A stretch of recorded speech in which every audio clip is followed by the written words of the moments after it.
Okay, everyone, it is time for another superhero deep dive, and I will be presenting it.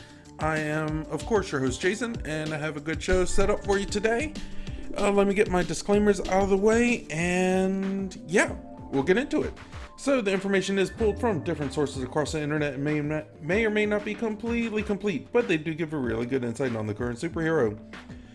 Also, you can catch me every Tuesday and Thursday throughout the day on Outworld Fleet Radio. Their website is www.un-conventional.com/radio. You can catch me on Twitter and Instagram under Super Deep Dive, and I use the hashtag Superhero Deep Dive. You can email me at b4itall@yahoo.com.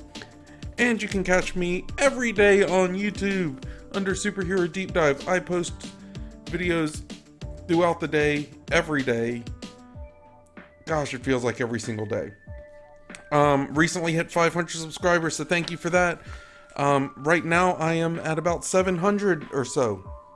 So we're on the way to 1,000. No one actually claimed the $500 gift prize. Or not $500, 500 subscriber gift prize. So I'm going to carry that over to the 1,000 subscriber. And we're going to get into that. But other than that, everything else has been great. I hope everything is great for you guys. I have been working out a lot, so that's been fun. I am figuring out that there is another shape that my body can be in aside from round. So we're working on building that. But this week I am going to talk about someone came in as a request from my daughter Jubilee, actually. And I have been sitting on this for a while, mainly because I just hadn't found a lot of really good information, but I got some good information just letting a little bit of time pass. And I am excited to talk about Flatline from DC Comics. She is amazing. So her real name is Nika. And Nika was a Russian girl born with a metahuman gene that gave her the power to absorb the skills and knowledge of people who passed away while she was within close proximity to them. Her power caused Nika to have an obsession with death that reviled her family, as they were unaware of her unique ability and therefore couldn't understand her.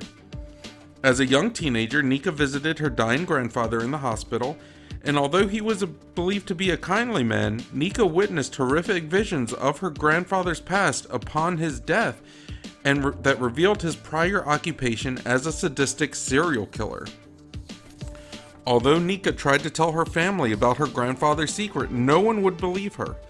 On the day of the funeral, Nika experienced an apparition of her grandfather that told her the truth of his past.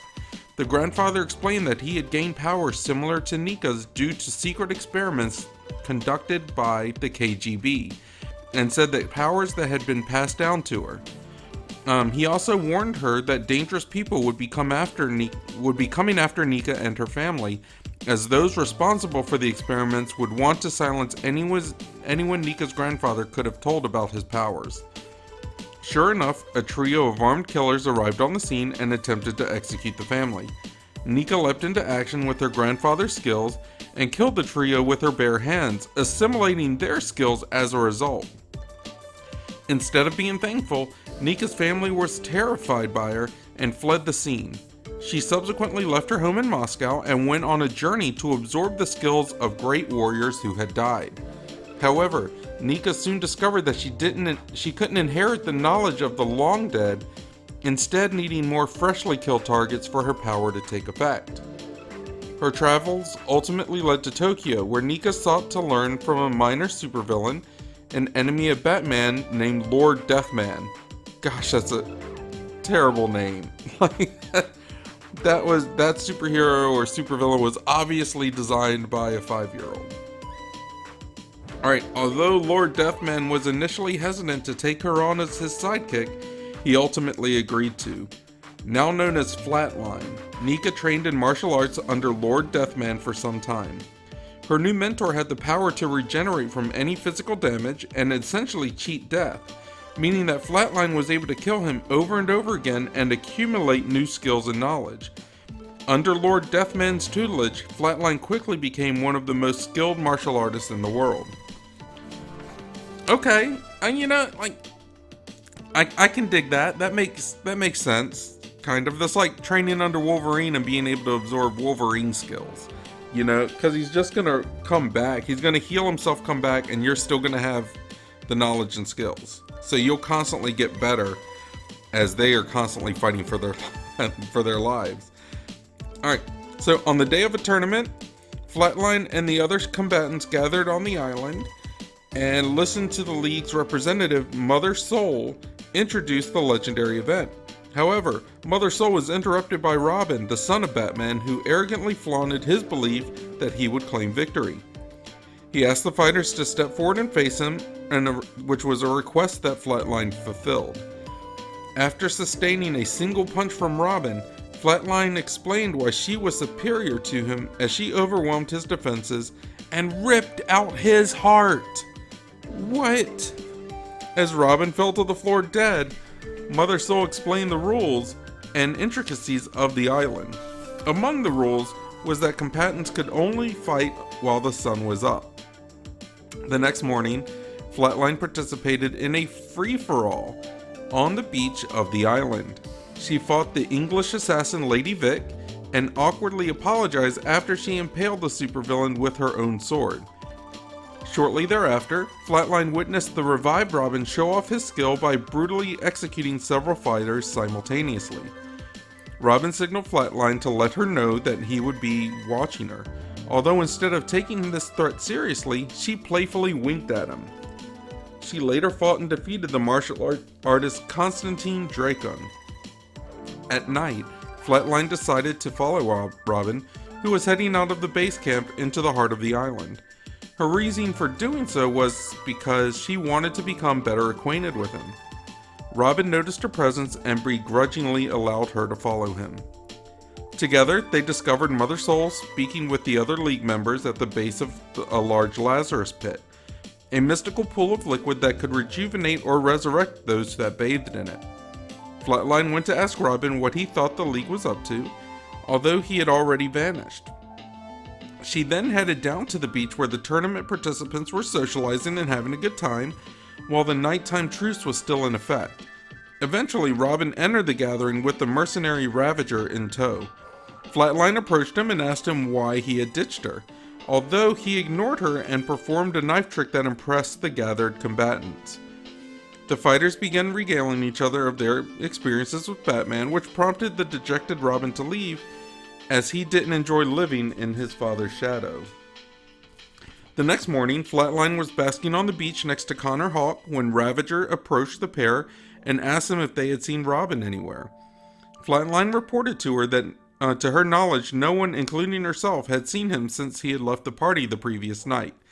During Robin's supposed disappearance, Flatline stole a romance manga from the martial artist XXL that had originally belonged to Robin. Shortly thereafter, Ravager was killed by Respawn, marking her as the final combatant to die for the first time.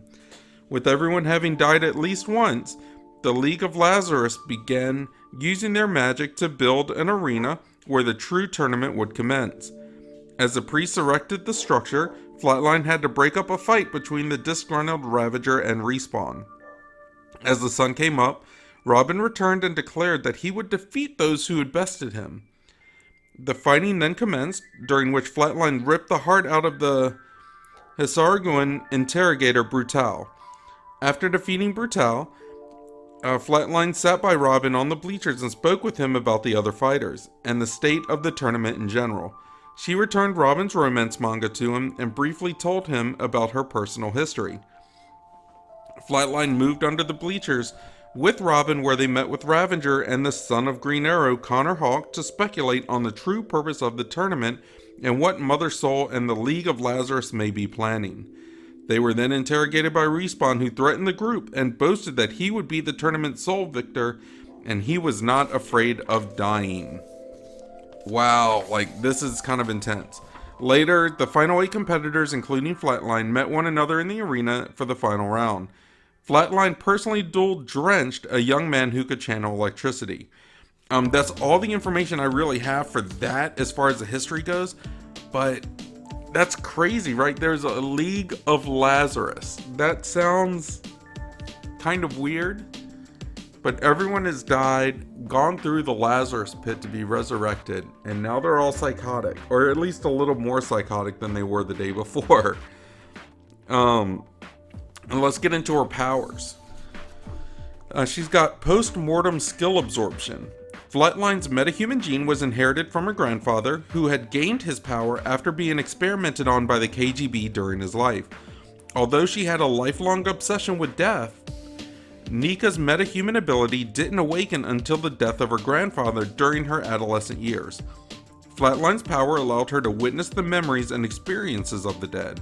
The deceased individual in question had to be within close proximity to Flatline and have had to die recently for her power to take effect.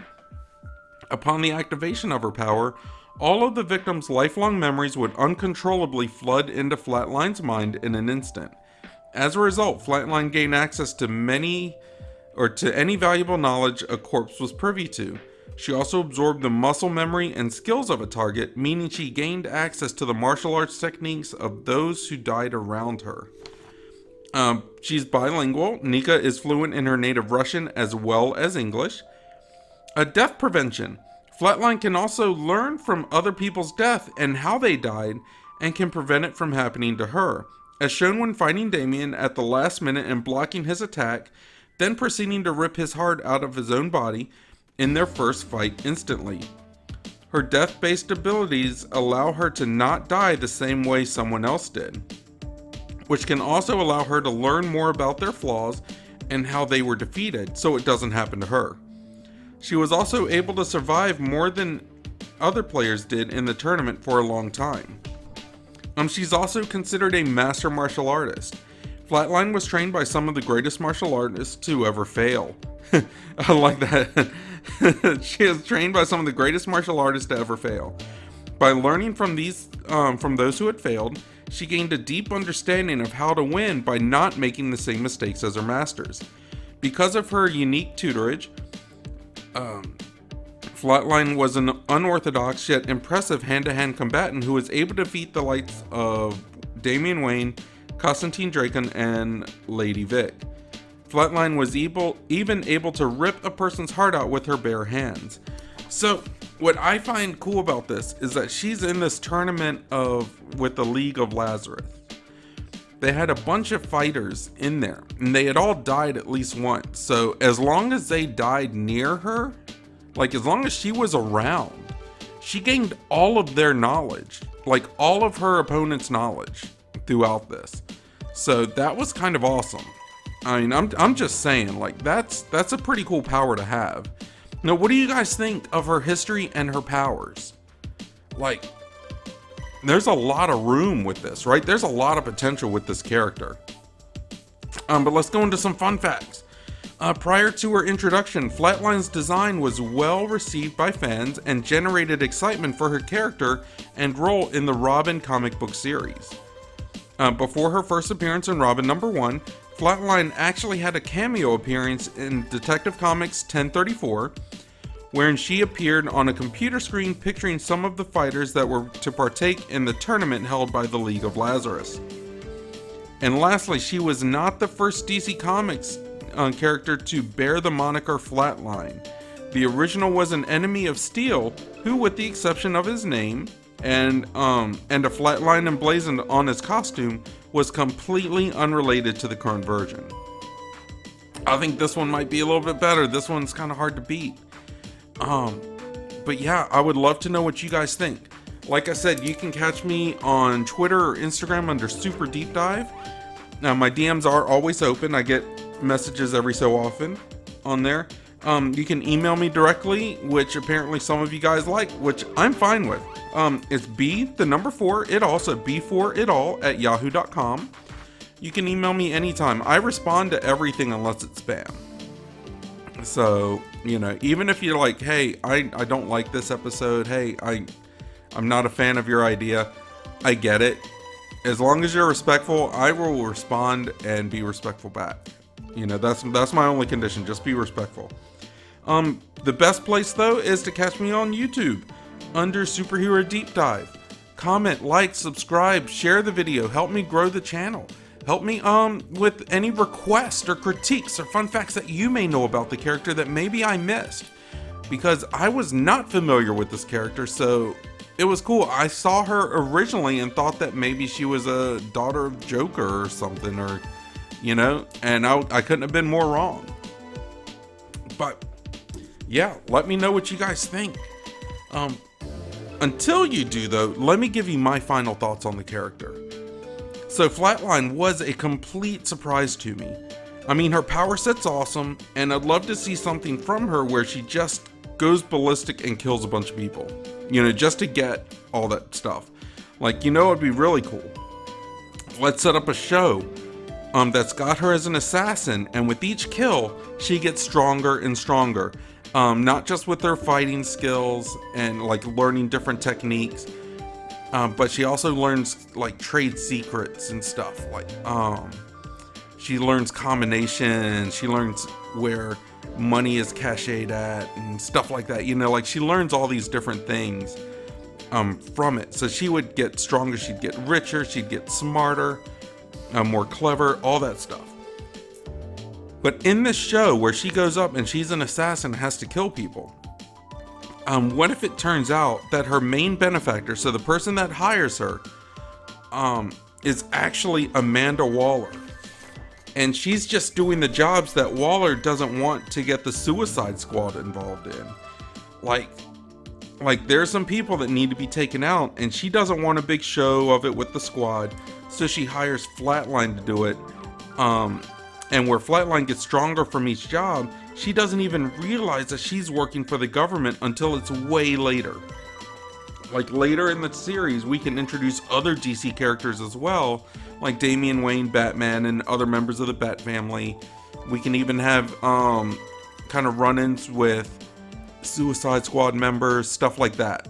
They can talk about the bombs in their neck, which Flatline wouldn't have, because she's not a part of that. You know, she's doing something different. But the whole time, like, you know, if she doesn't know that Amanda Waller is actually her benefactor, like I'm thinking of the Jennifer Garner Elektra movie where she's an assassin and someone just kind of goes up and is like, okay, this is your target. You know, they don't know who the person that orchestrated the hit was. They just know this is where they need to go and there's the money to do it with. So something like that, along that premise. But have her going and killing people, learning things, to where she can go and, like, say, starting off by taking out a drug gang or something, you know, like drug dealers. And she's learning, as she's taking out lower people, who the suppliers are, and works up the ladder with that. And as she takes out some of the people that may be in their compound or whatever, you know, she's learning security details and stuff like that, combinations, whatever it is. So she ends up being able to take out these drug dealers, you know, bit by bit, and she's getting stronger and stronger because she's learning all this stuff about the main boss before even meeting him. So I think it could be really cool. And with this, with the aspect of her father being experimented on by the KGB, there can be an awesome backstory with the Russian government or the mob or whatever it would be. You know, whatever the KGB is considered. I don't know what it's considered, but there's a lot of potential there. This can lead to a bigger swerve with it being our own U.S. government funding her, you know, with the Amanda Waller thing, and just keeping everything anonymous. And the good part to all of this is that it doesn't have to be DC Universe mainstream. Like, it can run on the side with small mentions here and there and build up into something bigger. And this would actually be a series from DC I'd be excited to see. Now, granted, I liked Stargirl. I did like the Stargirl series. It was fun, but it wasn't like a DC Universe series. Even the Arrowverse stuff wasn't considered a DC Universe series. It was off in its own kind of dimension. But let's have something kind of like what Marvel does, how their shows interact with the same universe. Let's have that with this show. It doesn't have to be something big. It can just be something that's there and kind of have mentions and tie-ins to the bigger things. But that's my idea. What do you guys think? I would love to hear your ideas. Like I said, you can reach out to me via email at b4itall@yahoo.com. You can reach me on Twitter or Instagram under superdeepdive. And you can catch me on YouTube under Superhero Deep Dive. And if you do find me on YouTube, please like, comment, subscribe, share the video, help me grow the channel, leave your critiques, request, fun facts, anything you want. Let's have a conversation. Everything gets acknowledged. I acknowledge everything. So yeah, let's talk about this. Let's have fun with it, and let's grow. So guys, I think that's going to be it for me. This was a fun episode. I'm sorry it's a little short, but there's just not a lot on the character, but I can't wait to see more of it. So everyone, I hope you're blessed. I hope you're happy. I hope you're safe, and I hope you're smart. But if you're not smart, don't get caught. I'll see you guys later. Bye-bye.